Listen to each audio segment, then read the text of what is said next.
أشرقت نفسي بنور من فؤادي حينما رددت يا رب العباد وانتشت روحي وصار الدمع يجري يا إلهي خذ بقلبي للرشاد. بسم الله الرحمن الرحيم. إن مكناهم في الأرض أقاموا الصلاة وآتوا الزكاة ولله عاقبة الأمور. صدق اللہ مولانا العظیم. ہمارے جتنے بھی دوست آتے ہیں مسجد کے دروازے سے داخل ہونے کے وقت الصلاۃ والسلام علیک یا سیدی یا رسول اللہ پڑھتے ہیں.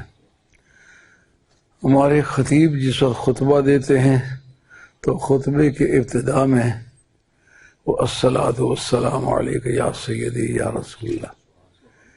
اس عمل پر شمس الدین سخاوی جن کا سن وفات 831 ہے انہوں نے بہت لمبا چوڑا کام کیا ہے اور بالخصوص صاحب فتح الباری نے اس کام کی بہت توضیحات لکھی ہیں. ان کا سن وفات 831 ہے. امام جلال الدین سے ایک صدی بھر پہلے کے آدمی ہیں. انہوں نے اذان کے پہلے بھی درود شریف، اذان کے بعد بھی درود شریف، اور مسجد میں داخلے کے وقت بھی درود شریف، اور مسجد سے جاتے وقت بھی درود شریف. اس کتاب کا نام ہے القول البدیع. اعلیٰ حضرت فاضل بریلوی رحمۃ اللہ اس کے کافی ریفرنسز کوٹ کیے ہیں. اور میں خطبہ پڑھتا ہوں تو بہت سارے وہ دوست جو نوارد ان کے چہرے پر کئی طرح کے احساسات کی آمد و رفت اور باہمی جنگ و جدل محسوس ہوتا ہے، تو میں سمجھتا ہوں ان کی تسلی کے لیے کوئی بات ایسی کروں جو کتابی ریکارڈ پر موجود ہو اور وہ یہ محسوس کریں کہ ہم کوئی ذاتی جذبات کے دباؤ سے ایسا نہیں کرتے بلکہ علم دین کے اندر اس کے شواہد موجود ہیں. اور ملا علی قاری نے شفاء شریف کی شرح لکھی ہے، اس میں اس حدیث پر کافی گفتگو کی ہے کہ گھر سے نکلتے وقت الصلاۃ والسلام علیک یا سیدی یا رسول اللہ پڑھنا چاہیے، تو گھر میں داخلے کے وقت بھی اس کی انہوں نے وجوہات لکھی ہیں. کہتے ہیں اس کی وجہ یہ ہے کہ مسلمان جس وقت گھر سے نکلتا ہے تو اس سرکار کو السلام علیکم کہنے کے یہ معنی ہے کہ یا رسول اللہ آپ کو اللہ تعالیٰ نے رحمت اللہ عالمین بنایا ہے، آپ کی روح مسلمانوں کے گھروں میں تشریف فرما ہوتی ہے، اب میں جانے لگا ہوں، مکان اللہ کے سپرد ہے اور آپ کے سپرد ہے. اور واپس آتے وقت بھی وہ سلام اس لیے کہے کہ جس سے الوداعی سلام کر کے گیا تھا اب میں ابتدائی السلام علیکم سے. آج میں گفتگو کرنا چاہوں گا حضرت عثمان غنی رضی اللہ عنہ کی شہادت عظمیٰ پر. یہ جتنے بھی اللہ کے پیارے لوگوں کے دن منائے جاتے ہیں ان میں مسلمانوں کے لیے نصیحت ہے. نصیحت کا رنگ یہ ہے مسلمانوں کو آگاہ کیا جائے کہ ان کا یہ کردار دنیا میں گزرا ہے، اس کردار کا فائدہ ان کی ذات کو آج بھی بدستور پہنچ رہا ہے. پوری روئے زمین پر جو ان کا ذکر خیر ہوتا ہے قانون میں اس کی ایویڈنشری ویلیو ہے. قانون شہادت کی روح سے اس کے ایک آئینی اور قانونی حیثیت ہے. حضرت ابراہیم علیہ السلام نے یہ دعا مانگی تھی وَجْعَلْ لِي لِسَانَ صِدْقٍ فِي الْآخِرِينَ. اے اللہ کریم پچھلے لوگوں میں میرا نام اچھائی سے چھوڑیو۔ سامنے تو ہر ایک کسی کی تعریف کرتا ہے، لیکن سچ مچ کوئی اچھائی کی ہو تو اس کی غیر حاضری میں اس کا ذکر اچھائی سے کوئی کرتا ہے۔ آج رات جمعرات تھی جو گزری ہوئی رات ہے، تو اس میں نے اپنے تمام بزرگوں کے نام بالواسطہ یا بلا واسطہ لیے، اور یہ جو پیچھے چیٹی سفید داڑھی والا بیٹھا ہوا ہے، یہ میرے سامنے پیدا ہوا ہے، میرے سامنے بڑا ہوا ہے، داڑھی آج اس کی سفید ہے۔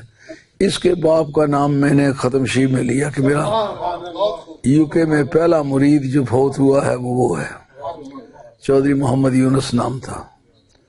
تو اب اس کا غیر حاضری میں اس کا ذکر اچھائی سے کیا۔ دل نے یہ شکایت بھی کی کہ بڑی مدت ہو کہ ان کے بچوں میں سے کبھی کوئی جمعہ پڑھنے کے لیے نہیں آیا۔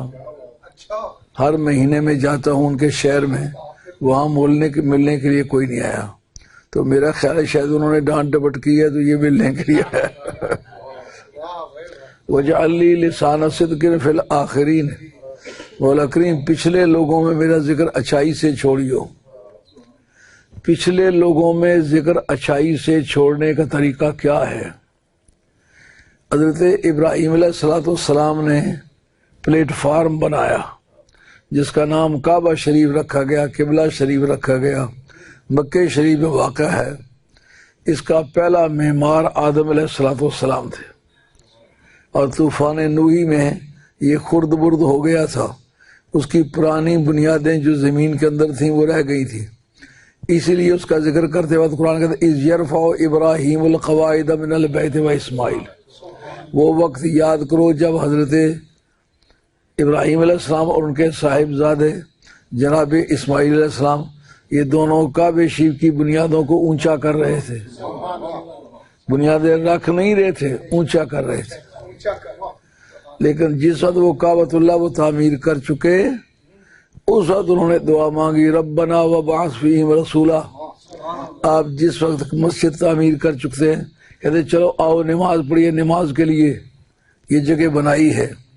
ابراہیم علیہ السلام جس آدمی نے چتا پہ بیٹھ کے رب کو راضی کیا ہے، اس کے سجدوں کے کیا کہنے۔ انہوں نے کیا کیا؟ ربنا وابعث فیہم رسولا، مولا کریم وہ بڑی شان والا رسول جو ہے اس کو بھیج دے۔ وابعث، اس کو کھڑا کر، اس کا مطلب ان کی ہستی پہلے تسلیم کی ہوئی ہے، ان کی نظروں میں ہے، اس لیے کہتے ہیں اس کو کھڑا کر۔ اب رب نے دیکھا کہ اس میرے خلیل نے میرے حبیب کے لیے پلیٹ فارم تیار کر کے اس کا ذکر کیا ہے، تو جس نے آنے کی دعا مانگی ہے اسی نے میلاد کی دعا مانگی ہے، کیونکہ میلاد تقاضا کرتا ہے آمد کا۔ جس نے آمد کی دعا مانگی ہے اس نے میلاد کی دعا مانگی ہے۔ یعنی پلیٹ فارم تیار کر کے میرے یار کے ذکر کی دھوم مچا، کائنات کے در و دیوار سے تیرے ذکر کی صدائے باز گشت تو خود سنے گا۔ رب نے بتلایا کہ اگر ذکر کو باقی دنیا میں چھوڑنا ہے تو ابراہیم علیہ السلام کی تقلید کرو۔ اس نے پلیٹ فارم بنا کے پورے اہتمام کے ساتھ اس کو سجا کے میرے یار کا ذکر پاک کیا ہے۔ اب ہم نے اس کو صلہ دیا ہے، کوئی بھی جو ادھر منہ کر کے نماز پڑھے، خواہ کئی ہزار برس دنیا میں اور وقت آتا رہے جاتا رہے، لیکن جس وقت ادھر منہ کر کے نماز پڑھے گا جب تک تیرا نام نہیں لے گا نماز نہیں ہوگی۔ اسی طریقے سے ہم اللہ اور اس کے رسول کی بارگاہ میں جن جن بزرگوں کے نام اچھائی سے لیتے ہیں ان کا مقصد یہ ہے کہ ان کے گواہوں میں ہمارا نام بھی درج کر لیا جائے کہ ہم بھی ان کے سپورٹر ہیں، دیر سے آئے ہیں لیکن ہمارا عقیدہ وہی ہے، ہمارا مذہب وہی ہے، ہمارے دل میں جذبہ محبت وہی ہے، ذوق و شوق اور ادب وہی ہے۔ تو رب کہتا ہے درمیان میں وقت کا فاصلہ ہو جانے سے آدمی کے مشن پر کچھ اثر نہیں پڑتا. وَإِنَّ مِن شِيعَتِهِ لَإِبْرَاهِيمَ. سبحان اللہ. اللہ کریم نے وہ نوح جس کا نام ہے نا ابراہیم علیہ السلام، ان کی پارٹی کے آدمی ہیں. شیعہ بنے پارٹی. آج کا تو شیعہ مذہب بن گیا، جیسا کہ آل الحدیث کا لفظ متقدمین میں ماہرین حدیث کے لیے استعمال ہوتا تھا. وہ 13ویں اور 14ویں صدی میں آ کر کے وہ ایک مذہب کا نام اس نے رکھ لیا. یہ مذہب کا نام آل حدیث رکھنا یہ بدعت ہے. شیعہ کا لفظ یہ شیعان علی ہیں، یہ شیعان معاویہ ہیں. وہ ان کی پارٹی کے تھے، وہ ان کی پارٹی کے تھے. اللہ کے رحمت ابراہیم علیہ السلام نوح علیہ السلام کی پارٹی کا ہے. 2626 برس کا زمانہ دونوں کے درمیان حائل ہے. تو اتنا بڑا زمانہ حائل ہو کر 2226 سال درمیان میں ہوں، یہ ان کی پارٹی کے کس طرح ہیں کہ جو ان کا عقیدہ تھا وہی ان کا عقیدہ تھا، جو ان کا مشن تھا وہی ان کا مشن ہے. اب دور حاضر کے کچھ لوگوں کو میں نے کہا ہے بغض علی سے باز آئے وقت کے یزید، تو کہتے ہیں آپ کی مراد کون سی ہے؟ میں کہتا میری مراد وہی ہے کہ جو یزید کے مشن کا پابند ہے نا وہ یزید کی پارٹی کا ہے.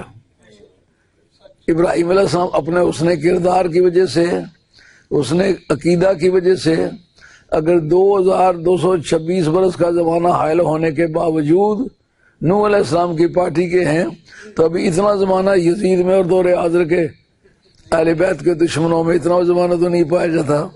جب ان کا کردار اور عقیدہ اور عمل ان جیسا ہے تو پھر یہ اسی جماعت کے آدمی ہیں. قرآن مجید نے بندگان خاص کا ذکر کیا ہے. اِن مَّكَّنَّاهُمْ فِي الْأَرْضِ أَقَامُوا الصَّلَاةَ وَآتُوا الزَّكَاةَ وَأَمَرُوا بِالْمَعْرُوفِ وَنَهَوْا عَنِ الْمُنكَرِ وَلِلَّهِ عَاقِبَةُ الْأُمُورِ. اگر ہم زمین میں ان کے پاؤں جما دیں، عزت عطا فرما دیں، تمکنت اور وقار اور قوت عطا فرما دیں، تو کیا کرتے ہیں؟ اقاموا الصلاۃ وآتوا الزکاۃ، نماز قائم کرتے ہیں، زکوٰۃ ادا کرتے ہیں، وامروا بالمعروف اور نیکی کا حکم دیتے ہیں، ونہوا عن المنکر اور ہر بدی سے وہ منع کرتے روکتے ہیں. وللہ عاقبۃ الامور، سبھی لوگ جان لو کہ کاموں کا انجام اس کے اپنے قبضے میں ہے.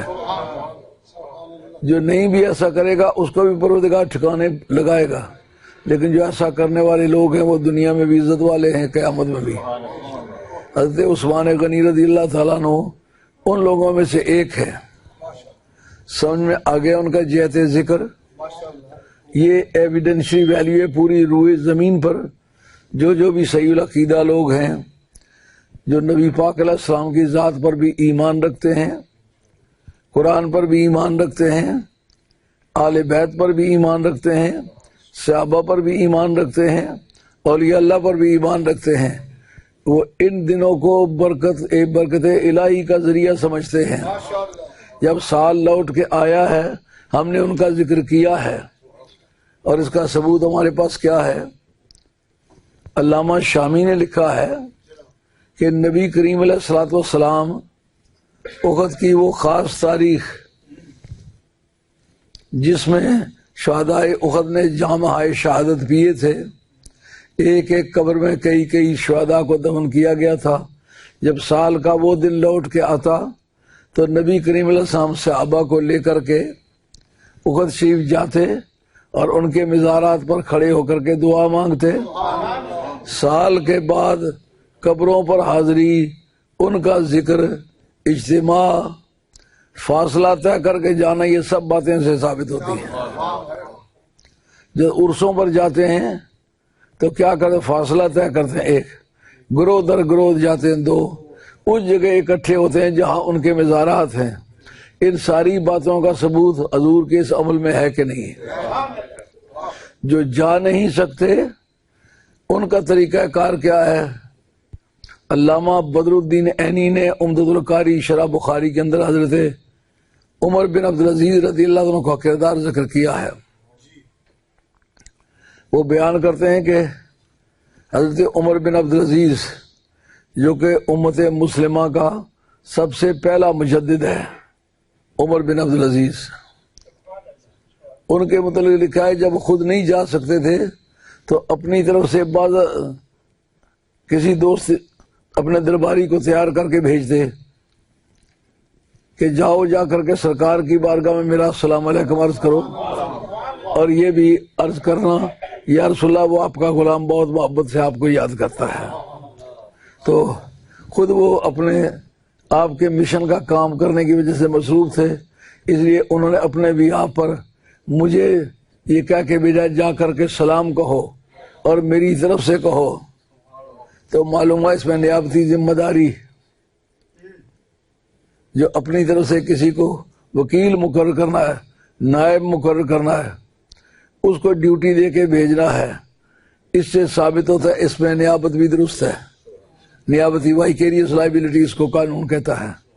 وائکیریس لائبلٹی کے طور پر کسی کو بھیجا جا سکتا ہے کہ تم جاؤ اور میری طرف سے یہ پڑھو اور حضور کی بارگاہ میں ایصال کر دو۔ یہ جو ختموں میں ایصال ثواب کرتے ہیں اس کی بھی یہ سند ہے۔ اس میں تکلیف دہ امر یہ ہے، کہتے ہیں ہمیں سامنے کوئی چیز رکھ کے اس کے اوپر دعا مانگنے سے اختلاف ہے۔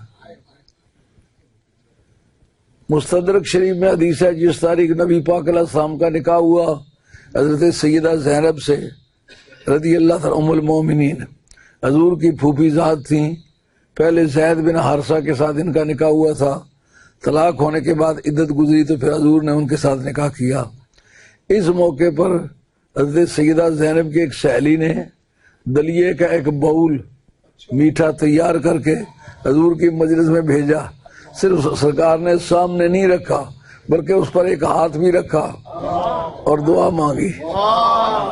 اس سے ثابت ہوا کہ نعرہ تکبیر، نعرہ رسالت، نعرہ حیدری، حضور مفکر اسلام، سبحان اللہ، سبحان اللہ۔ حضرت عثمان غنی رضی اللہ تعالیٰ عنہ نبی پاک علیہ السلام کے ان یارانوں احباب میں سے ہیں جو شروع میں ایمان لائے، اور ان کے ایمان کا ایک کریڈٹ حضرت ابوبکر صدیق رضی اللہ عنہ کو جاتا ہے۔ حضرت ابوبکر صدیق رضی اللہ عنہ کی جو اعلیٰ سے اعلیٰ کوالٹیز ہیں ان میں سے ایک کوالٹی یہ ہے کہ کافی چوٹی کے دانشور، سیاسی بصیرت رکھنے والے، دولت مند اور معاشرے کے مؤثر قسم کے انسان، وہ حضرت ابوبکر صدیق رضی اللہ عنہ کی تبلیغ پر وہ مسلمان ہوئے۔ ان میں سے ایک حضرت عثمان بھی ہیں۔ تو مکہ شریف کے اوائل کی زندگی میں یہ مسلمان ہوئے، پھر سرکار کے ساتھ کھڑے ہوئے، اور حضور کے مشن کی پربردگی کے لیے انہوں نے سب سے پہلے بمے بیوی کے اپنے وطن سے ہجرت کی۔ اس پر حضرت ابراہیم علیہ السلام کا ذکر حدیث میں آتا ہے کہ پہلا آدمی جس نے رائے مولا میں بمے بیوی کی ہجرت کی ہے وہ ابراہیم علیہ السلام ہے۔ اور امت محمدیہ میں سب سے پہلا آدمی جس نے صرف ہجرت نہیں کی، بیوی سمیت ہجرت کی۔ ان سے پہلے صحابہ نے ہجرت حبشہ کی ہے، لیکن بیوی کے سمیت انہوں نے ہجرت کی ہے۔ تو اس کا مطلب یہ ہے کہ ایک آدمی واپس نہیں آنا چاہتا، جب اس کی بیگم اس کے ساتھ وطن چھوڑ کے ساتھ چلی جائے تو اس کا واپسی کا پروگرام نہیں ہوتا۔ ہمارے پاکستان سے جتنے لوگ بھی آئے ہوئے ہیں، جب گھر سے بیگم لے کے چلتے رہے تو وہاں دھاڑے مارتی رہی، اس کو لے کے کیوں جا رہے ہو؟ معلومہ عرف و عادت میں یہ بات پائی گئی ہے بیگم ساتھ لے جائے تو سمجھے وہ ترک وطن کر دی۔ اگر اپنے ملک میں وہ ایک بے روزگار شخص، ایک تہی دست مفلس ہوتے، ان کا کام کاج کچھ نہ ہوتا، تجارت کچھ نہ ہوتی، جائیداد کچھ نہ ہوتی، تو پھر تو ایسا عمل ان کے لیے آسان ہوتا۔ لیکن مکہ شریف کے رہنے والے بڑے بڑے چوٹی کے عمراء میں سے ایک حضرت عثمان بھی تھے۔ ان کے لیے وطن کو ہمیشہ کے لیے الوداع کہنا یہ آسان کام نہیں تھا۔ اور پھر صرف بیوی کو لے کر پہلی مرتبہ ہجرت نہیں کی، بلکہ ذو ہجرتین ہے، ایک مرتبہ مکہ شریف سے حبشہ میں ہجرت کی اور دوسری مرتبہ حبشہ سے مدینہ طیبہ میں ہجرت کی۔ امت محمدیہ میں چند صحابہ ایسے ہیں جو ذو ہجرتین ہیں، 2 ہجرتوں والے ہیں، ان میں سے حضرت عثمان غنی رضی اللہ تعالیٰ عنہ بھی ہیں۔ اس سے آپ یہ سمجھیں کہ دنیا میں روپیہ پیسہ ساتھ نہیں دیتا، جائیداد ایک دن وارث آپس میں تقسیم کر لے، کردار کسی کا تقسیم نہیں ہوتا۔ جو انہوں نے راہ مولا میں قربانیاں کی ہیں، اخلاص پیش کیا ہے، اس کو نہ چھپایا جا سکتا ہے نہ دبایا جا سکتا ہے۔ آج جتنے ان کے منکرین ہیں ان کا نام ہلکی ادا سے لیتے ہیں، کبھی تحقیق کے نام سے ان کے خلاف باتیں کرتے ہیں، لیکن ہمیں یہ موافق نہیں پڑتی۔ جتنے ان کے خلاف شواہد پیش کیے جاتے ہیں، ہمارے نزدیک سرکار کے ایک پھونک سے وہ اڑ جاتے ہیں۔ وہ کس طرح کہ نبی پاک علیہ الصلوۃ والسلام کو اللہ تعالیٰ نے کائنات میں مختار کل بنایا ہے، جس کو چاہیں جس لائبلٹی سے اس کو ایگزیمپٹ کر دیں، کسی وجوب سے اس کو مستثنا کر دیں، سرکار کو پورا حق ہے، مستثنا کر سکتے ہیں۔ جس طرح نبی کریم علیہ السلام نے فرمایا اولاد فاطمہ پر دوزخ حرام ہے۔ یار دوزخ کا حرام ہونا تو یہ قیامت کے فیصلے کے بعد ہو سکتا ہے، تو یہ کیا قصہ ہے؟ کہا سرکار اپنا اسپیشل گیئر استعمال کرے تو حق ہے ان کو۔ اس طرح سرکار کا یہ فرمان میرا کوئی صحابی دوزخ میں نہیں جائے گا، اس کا مطلب دنیا میں اگر سید گناہ کرے اس کو سزا ہوگی، صحابی گناہ کرے اس کو سزا ہوگی، جرم کرے سزا ہوگی، لیکن گنہگار مرے گا، پرہیزگار اٹھے گا۔ قابل مواخذہ دنیا سے یہ لوگ جائیں گے اور قیامت میں بخشے ہوئے اٹھیں گے۔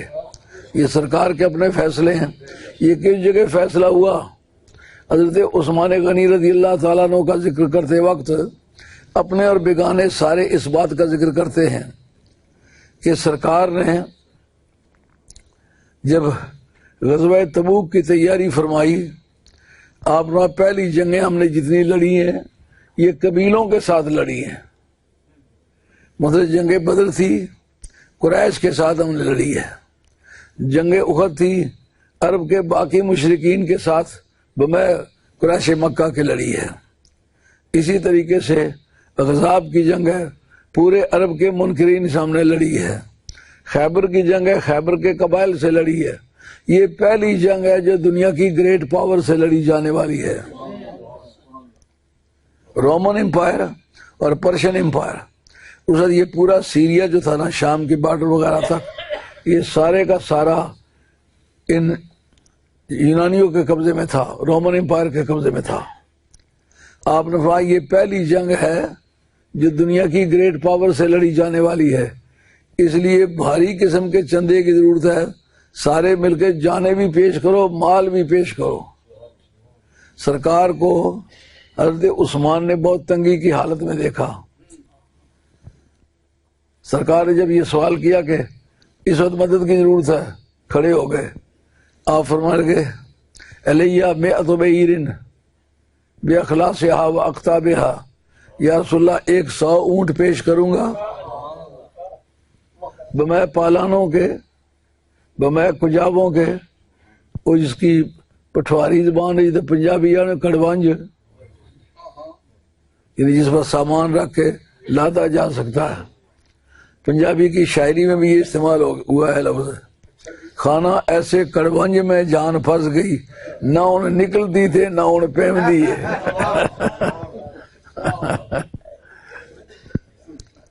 تو بمے پالانوں کے، بمے کجابوں کے آپ کی بارگاہ میں 100 اونٹ پیش کروں گا۔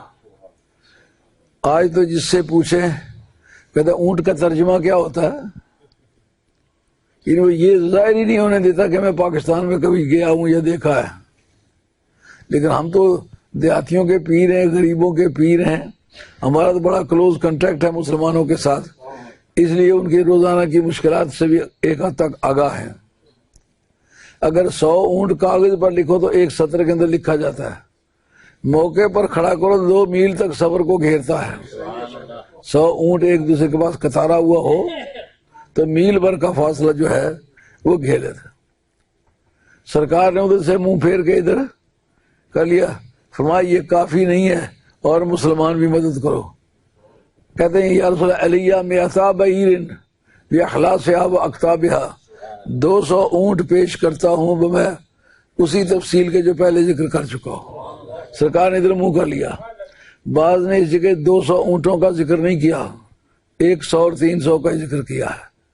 لیکن محدثین سے اگر بعض باتیں رہ جائیں تو دوسری جگہ سے یہ بحث ہے کہ جو نبی پاک علیہ الصلوۃ والسلام کے معتبرین ہیں، مشاہیر امت ہیں، ان کی زیادت قابل قبول ہے. اگر وہ کوئی جملہ سینٹنس زیادہ کر دیں اس پر اعتراض نہیں کیا جا سکتا. تو جو زیادہ معتبرین ہیں انہوں نے 300 کا بھی ذکر الگ کیا ہے. جس وقت سرکار نے تیسری مرتبہ اعلان فرمایا اور یا رسول علیہ 300 بعیر باخلاصھا واکتابھا، 300 اونٹ بمے کجاووں کے، بمے مہروں کے، بمے قطاروں کے، بمے سامان کے آپ کی خدمت میں پیش کرتا ہوں. 300 اونٹوں کا مالک پورے عرب میں مسلمانوں کے میں کیا کافروں میں بھی کوئی نہیں تھا. یہ لفظ بولنے سے کافی حاضرین کو یہ اچنبا سا لگا. حضرت نبی پاک علیہ السلام نے چاہا کہ تو جا کے لے آیا. سوچا کہ اگر میں کہتا گیا تو جو اس کے پاس ہماری آج دیوالیہ ہو جائے گا، لیکن وہ سب چیزیں یہ قربان کرے گا. گئے سرکار کو جو خوش دیکھ کے آئے، ان کا یار آج مزے لوٹنے کا وقت ہے. یہ 300 اونٹ دے کر ہی خوش نہیں ہو جانا چاہیے، جو کہ میں مزید کر سکتا ہوں وہ بھی مجھے کرنا چاہیے. یہ مسلمان کا مزاج ہے. جیسے اب یہ سرکار کے ختم نبوت کی کانفرنس آ رہی ہے، اس میں میں نے چندے کے طور پر 200 پاؤنڈ میں نے پہلے پیش کیا ہے، 50 پاؤنڈ میرے بیٹے سید علی امام نے پیش کیے ہیں، اور انشاءاللہ 500 پاؤنڈ اس کانفرنس سے پہلے اور میں پیش کروں گا. رات کو یہاں میٹنگ تھی تو دوستوں نے بتایا کہ اتنے اور پیسے لگیں گے. میں نے کہا بسم اللہ، یہ سب کچھ سرکاری کی بارگاہ کی دین ہے. تو حسن میرا کس کاری سجنا کم نہ آیا تیرے، اس پیسے کو کیا کریں گے جو مدینے والی سرکار کے مشن پر استعمال نہیں ہو سکا. تو اس وقت حضرت عثمان غنی رضی اللہ تعالیٰ نے واپسی پر 1000 دینار اس اسٹرلنگ کوائن کا نام تھا اس زمانے میں، جس میں 15 درہم آتے تھے، 15 روپے ملائیں تو 1 دینار بنتا تھا. تو ایسے 1000 دینار لے کر حضور کی بارگاہ میں آئے. یہ سونے کا سکہ تھا، درہم چاندی کا سکہ تھا. تو لے کے آئے حضور کی بارگاہ میں پیش کیے، حضور کی گود میں ڈالے، حضور یہاں ڈال دے. اور فجعل النبی صلی اللہ علیہ وسلم یقلبھا فی حجرہ، تو سرکار نے ان 1000 اشرفی کو اس طرح اپنی گود میں الٹنا پلٹنا شروع کر دیا تاکہ ادھر والے بھی دیکھیں ادھر والے بھی دیکھیں. کئی ساتھی ہم سے کہتے ہیں یہ چندہ لے لیں لیکن ہمارا نام نہ لیں. یار نام لینا یا نہ لینا یہ بھی ہمارے بھی اختیار کی بات ہے. سنت رسول یہ ہے، اس کو اگر نہیں چاہیے سوسائٹی کو تو چاہیے، سوسائٹی اس سے سبق سیکھے. تو سرکار نے ادھر والوں کو بھی دکھایا کہ اتنے پیسے دے کر دیکھو وہ زندہ پھر رہا ہے، اس سے کچھ موت نہیں واقع ہوتی. جس کی توفیق جتنی ہے وہ خدمت کرے اور مدد کرے اور بڑھ چڑھ کے کرے. جس وقت وہ 300 اونٹ بھی قطاروں میں لا کے کھڑا کر دیا گیا اور پیسے حضور کی گود میں ڈال دیے گئے، سرکار ما در عثمان ما عمل بعد اليوم، آج کے بعد عثمان کچھ بھی کرے کوئی گناہ اس کا کچھ نہیں بگاڑ سکتا. ان کے دور خلافت میں جتنے اعتراضات ان پر کیے گئے ہیں ان کا جواب دیتے وقت بہت ساری مومل تدابیر لوگوں نے کی ہیں، لیکن میں سمجھتا ہوں سب کے جواب میں یہ ایک ہی جملہ کافی ہے. سرکار کی مرضی رہی، رب کی بارگاہ میں یہ فیصلہ کروا لیں کہ اس کو کوئی مواخذہ نہ ہو، اس کو کوئی پوچھنے والا نہ ہو، اس کے کسی عمل پر گرفت نہ کی جائے. یہ سرکار کے اختیار میں ہے. آج اگر اولاد فاطمہ کے بارے میں مستدرک شریف کے اندر حضور کے حدیث سے مرفوع ہے، فرمایا ان فاطمہ احسنت فرجہا فحرم اللہ ذریتہا علی النار، خاتون جنت نے اپنی پاک دامنی کی حفاظت فرمائی، اللہ تعالیٰ نے اس کی اولاد کو دوزخ پر حرام کر دیا ہے۔ یہ خاتون جنت کی خصوصیت ہے۔ جب سرکار نے یہ فرما دیا آج کے بعد عثمان کچھ بھی کرے گناہ اس کا کچھ نہیں بگاڑ سکتے، تو یہ کافی شہادت نہیں ہے؟ کافی شاید سرکار دو عالم نے میرا کوئی صحابی جسے میری صحبت پائی ہے، میرا کلمہ پڑھا ہے، دیدار کر کے کلمہ پڑھا ہے یا کلمہ پڑھ کے دیدار کیا ہے، اس پر ثابت قدم رہا ہے، اسی پر اس کی موت واقع ہوگی۔ قیامت میں جانوں اور وہ جانے۔ جنت خدا کی ہے، اس نے مجھے عطا فرمائی ہے، میں جس کو چاہوں اس کو وہ عطا کر دوں۔ اور حدیث کے جو الفاظ ہیں، ان عثمان اشترا من النبی صلی اللہ علیہ وسلم الجنت مرتين، حضرت عثمان غنی رضی اللہ تعالیٰ نے 2 مرتبہ جنت خریدی ہے۔ خریدی کس سے ہے؟ کہ سرکار سے، مالکوں سے خریدی جاتی ہے نا۔ 2 مرتبہ جنت خریدی ہے، پر کس سے؟ سرکار سے خریدی ہے۔ سرکار مالک ہے، چاہیں تو کسی کو کسی بدلے میں جنت دے دیں، چاہیں تو مفت میں دے دیں۔ تو حضرت عثمان غنی رضی اللہ عنہ کی زندگی میں یہ ایک کارنامہ ایسا ہے جو سارے سوالات کا جواب ہے، لیکن آپ کی زندگی کے کارنامے متعدد ہیں، ان کو شمار کیا جائے تو کتابیں لکھی جا سکتی ہیں، 21 کتاب نے کئی کتابیں لکھی جا سکتی ہیں۔ حضرت عثمان غنی رضی اللہ عنہ کے نکاح میں پہلے نبی پاک علیہ السلام کی صاحبزادی جناب رقیہ آئیں۔ جس تاریخ بدر کی جنگ تھی وہ زندگی کے آخری مرحلے میں تھی، سرکار نے ان کو اجازت فرمائی کہ تم اپنی بیوی کی دیکھ بھال کریے، گھر رہو، اور ہم تمہیں حاضرین بدر میں سے لکھ لیں گے۔ جتنے اپنے بیگانے وہ تقریریں کرتے ہیں، وہ کہتے ہیں کہ حضرت عثمان غنی رضی اللہ تعالیٰ عنہ بدری ہیں، جب بدر دیکھا ہی نہیں، گئے ہی نہیں، بدری کس طرح ہیں؟ ہمارے مسلک کو مانو کہ تمہارا عقیدہ ٹھیک ہے کہ سرکار مختار کل ہے، جس آدمی نے اس جنگ میں قدم ہی نہیں رکھا، وہ منظر ہی نہیں دیکھا، وہ آدمی آل بدر میں سے ہے۔ کسی غیر حاضر کو حاضر شمار کر لیں، سرکار کی مرضی رہی۔ اور جب مال غنیمت تقسیم ہوا تو حضرت عثمان غنی رضی اللہ عنہ کو مال غنیمت میں بدریوں کا مکمل حصہ دیا۔ اب بدر کے اس واقعے کو مد نظر رکھ کر کے فیصلہ کرو، ہمارا مذہب زیادہ ٹھیک ہے، تمہارا مذہب ٹھیک ہے۔ وہ موجود نہیں ہے، مگر سرکار نے ان کو موجود قرار دے دیا تو بدریوں میں ان کا شمار ہے۔ تو اس کے بعد حضور نبی کریم علیہ السلام نے دوسری صاحبزادی حضرت ام کلثوم کا نکاح ان سے کیا۔ آپ نے فرمایا کہ میں نے یہ دونوں نکاح جو کیے ہیں اپنی بیٹیوں کے حضرت عثمان سے، یہ بھئی یہ الہی کے مطابق کیے ہیں۔ اور اس کے بعد سرکار دو عالم علیہ السلام کی بارگاہ میں جو ان کی خدمات ہیں، ان میں ایک یادگار بطور سرکمسٹینشل ایویڈنس کے وہ یہ ہے قرائنی شہادت، جو کسی آدمی کی سچائی کی شہادت ہو۔ مسجد نبوی میں وہ پنک رنگ کے جو ستون ہیں، ان کے اوپر سورج مکھی کا پھول جو بنا ہوا ہے، یہ تقریباً 10-11 مرلے جگہ ہے۔ یہ جگہ حضرت عثمان کی خریدی ہوئی ہے۔ یہ پڑوس میں یہودی تھا، ہماری سند میں پڑوس میں یہودی ہمیں ملا ہے۔ جو چاہتا ہے پورے لندن کا جتنا خرچہ بنتا ہے وہ مجھے دے دیں تو مجھ سے یہ 1.5 مرلہ جگہ لے لیں۔ انہوں نے پورا زور مار کے سرکار کی بارگاہ سے پیسے مانگے۔ سرکار نے فرمایا یہ مالک ہے، یہودی بہت ضدی قسم کی قوم ہے، اور یہ ہمارے مشن کے راستے میں سب سے بڑی obstacle اگر یہ ہے تو یہ ہے۔ اب کیا ہو؟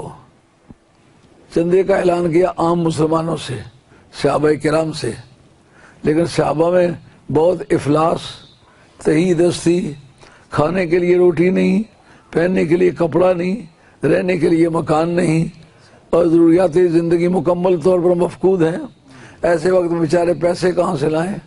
حضرت عثمان غنی کھڑے ہو گئے تو کہتے ہیں اس طرح تو ہاں من صلب مالی یا رسول اللہ، یا رسول اللہ کسی سے چندہ نہ لیں، سارے پیسے میں دوں گا اور خرید کے مسجد میں ڈالوں گا۔ وہ آج تک یادگار موجود ہے۔ حضرت عثمان کے پیسے وہ کہاں ہیں جو کروڑوں روپے کی تعداد میں تھے، آج وہ وارثوں میں تقسیم ہو گئے۔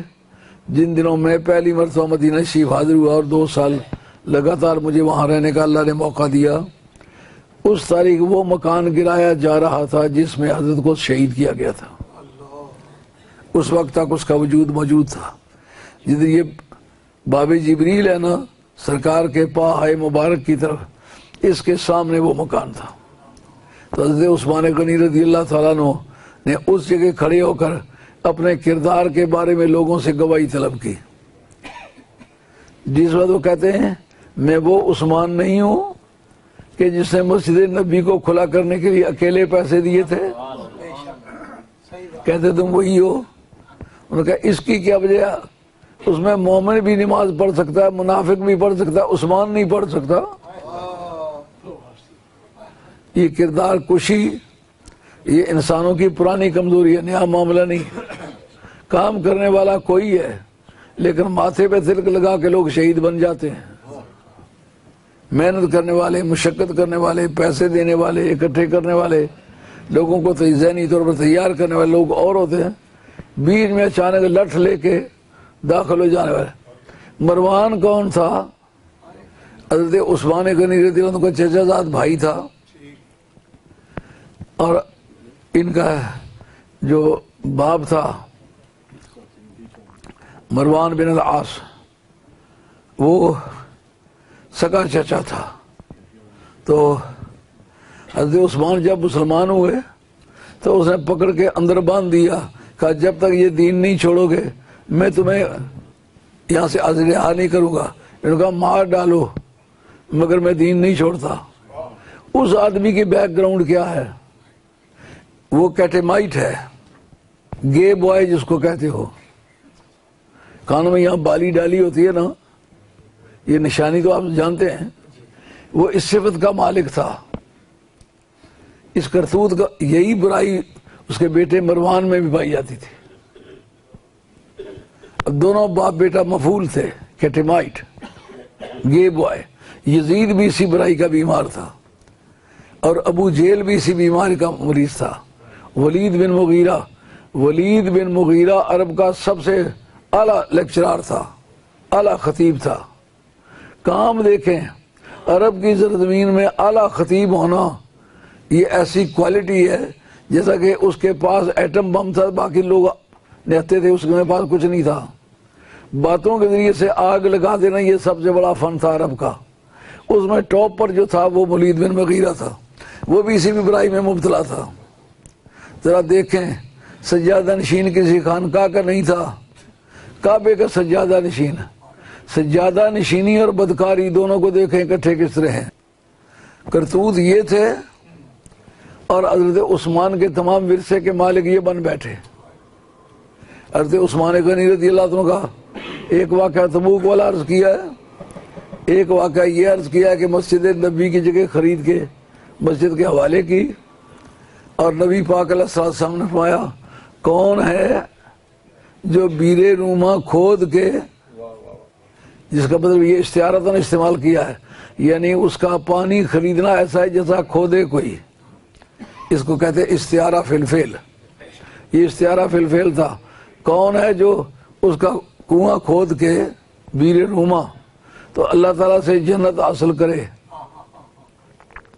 حضرت عثمان کھڑے ہو گئے، انہوں نے کہا یا رسول اللہ اشترا تو من صلب بالی، میں اکیلا ہی وہ خرید کے دوں گا، کسی اور سے پیسہ نہیں ڈالنا۔ اس کنویں کا پانی میں نے بھی پیا ہے الحمدللہ، مدینہ شریف میں ہے۔ آج کل یہاں سعودی شہزادگان میں سے ایک آدمی اس کو بدکاری کا اڈا بنایا ہوا ہے، اور مختلف طرح کے جنگلی جانور چڑیا گھر کی طرح اس نے وہاں رکھے ہوئے ہیں، اور دنیا بھر کے دوسرے ملکوں سے بدکار لوگ جو بادشاہوں کے مہمان آتے ہیں ان کی دیکھ بھال وہاں کی جاتی ہے۔ اس کا نام بیر روما ہے۔ مدینہ شریف سے یونیورسٹی کی طرف جاؤ، راستے میں بائیں ہاتھ اور پہاڑیوں کے اندر وہ کنواں ہے، حضرت عثمان نے جس تاریخ ان کا محاصرہ کیا گیا اس میں کھڑے ہو کے کہتے ہیں مجھے یہ بتاؤ میں وہ عثمان نہیں ہوں جس نے بیر روما خرید کر کے وقف کیا تھا؟ انہوں نے کہا تم وہی عثمان ہو۔ انہوں نے کہا اس کی کیا وجہ، وہاں سے جانور پانی پی سکتے ہیں عثمان نہیں پی سکتا؟ وہ جتنے دن معصور رہے حضرت عثمان کی حفاظت اس تاریخ اسنا حسین نے کی ہے۔ اس سے سمجھ لو کہ آل بیت رسول کی جو ہمدردیاں خلفائے راشدین کے ساتھ تھیں وہ کیسی تھیں۔ انہوں نے اپنی جان پر کھیل، جو ان کو شہید کیا گیا وہ دیوار پھاند کے آئے، اس راستے سے نہیں داخل ہوئے جس راستے سے اندر جایا جا سکتا ہے۔ ان کا جب تک ہم زندہ ہیں حضرت علی مرتضیٰ نے پانی کی سرائیاں حسن حسین کو کہہ کے اٹھوا کے ان کو پہنچائیں۔ جتنے دن انہوں نے پانی پیا ہے یہ کربلا کے شہداء نے حضرت عثمان غنی رضی اللہ عنہ کے اس بند مکان میں پانی انہوں نے پہنچایا ہے۔ علی مرتضیٰ نے اپنے قاتل کے کو پاس بندھا ہوا بیٹھا ہوا تھا، تو جب آپ کے لیے شربت لایا گیا تو آپ نے فرمایا میرے مقابلے میں یہ قاتل جو ہے یہ زیادہ پیاسا لگ رہا ہے، اس کو یہ پانی پلا دو۔ ہاں وہاں کیا صبر ہے، اپنا تو جگر ہو ٹکڑے پھر بھی ایذائے ستمگر کے روادار نہیں۔ آج پانی بھی وہی پلا رہے ہیں۔ وقت اختتام پذیر ہو گیا، بیان ختم کرتا ہوں انشاءاللہ العزیز۔ جن جن دوستوں نے پہلے چندے دیے ہوئے ہیں کانفرنس کے لیے وہ بھی اس پر غور کرو۔ میں نے 50 پاؤنڈ اپنے بیٹے سید علی امام کی طرف سے اور بھی پیش کرنے ہیں، اور میرے پاس عابد حسین صاحب گولڈشی والے جو اپنے مرید ہیں وہ جاتے وقت 100 پاؤنڈ دے کے گئے تھے کانفرنس کے لیے۔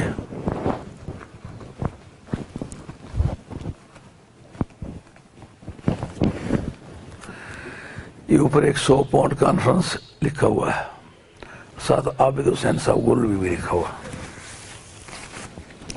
اب میں تقریر ختم کرتا ہوں۔ میں نے کہا ہے 50 پاؤنڈ اپنے بیٹے کی طرف سے اور پیش کروں گا، اور 500 پاؤنڈ رات کو انہوں نے میٹنگ کی اپنی جماعت نے، تو 500 پاؤنڈ مجھ پر اور ڈالا ہے۔ میں نے کہا بالکل خوشی سے دوں گا۔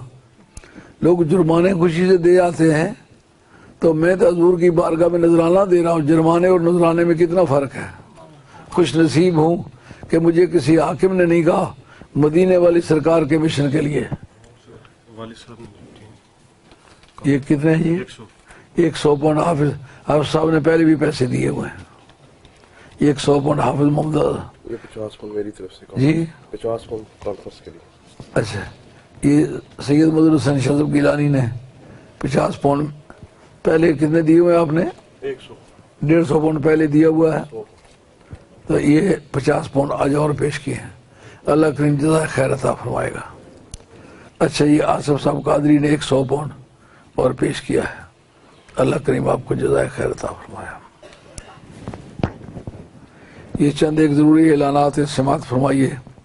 25 ستمبر بروز اتوار بعد نماز عصر 11ویں شریف کی محفل پاک ہوگی۔ تمام دوست بھرپور طریقے سے شرکت فرمائیں۔ اپنے خاندان کے جملہ مرحومین کے ایصال ثواب کے لیے 11ویں شریف کے لنگر کا خرچہ حاجی محمد نذیر صاحب قادری چیئرمین کے بیٹے چودھری جہانگیر صاحب قادری پیش کریں گے۔ اللہ کریم ان کو جزائے خیر عطا فرمائے۔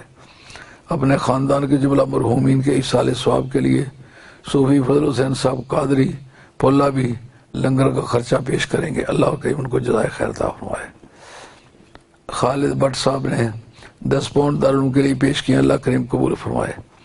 علامہ مولانا قاضی عبدالعزیز صاحب چشتی کی ہمشیرہ صاحبہ اور خالد بٹ صاحب کی خالہ صاحبہ رضا الہی سے وفات پا گئی ہیں، دونوں کی مغفرت کے لیے دعا کرنی ہے۔ اللہ کریم ان کی عاقبت محمود فرمائے، قبر قیامت خوشگوار فرمائے۔ اکتوبر بروز اتوار بعد از نماز ظہر ہونے والی عالمی تاجدار ختم نبوت کانفرنس کے انتظامات کے سلسلے میں ایک میٹنگ ہوگی، اور میلاد کمیٹی کے تمام دوستوں سے شرکت کی درخواست ہے۔ میٹنگ 8 بجے شام ہوگی۔ اللہ ان دوستوں کو جزائے خیر دے۔ ان کے پچھلے کئی سالوں سے بڑا کردار ہے کہ میلاد شریف کا انتظام کرنے میں، جلوس کو اہتمام کرنے میں، لوگوں کی صفوں کو ترتیب دینے میں یہ دوست بڑا کردار ادا کرتے چلے آ رہے ہیں۔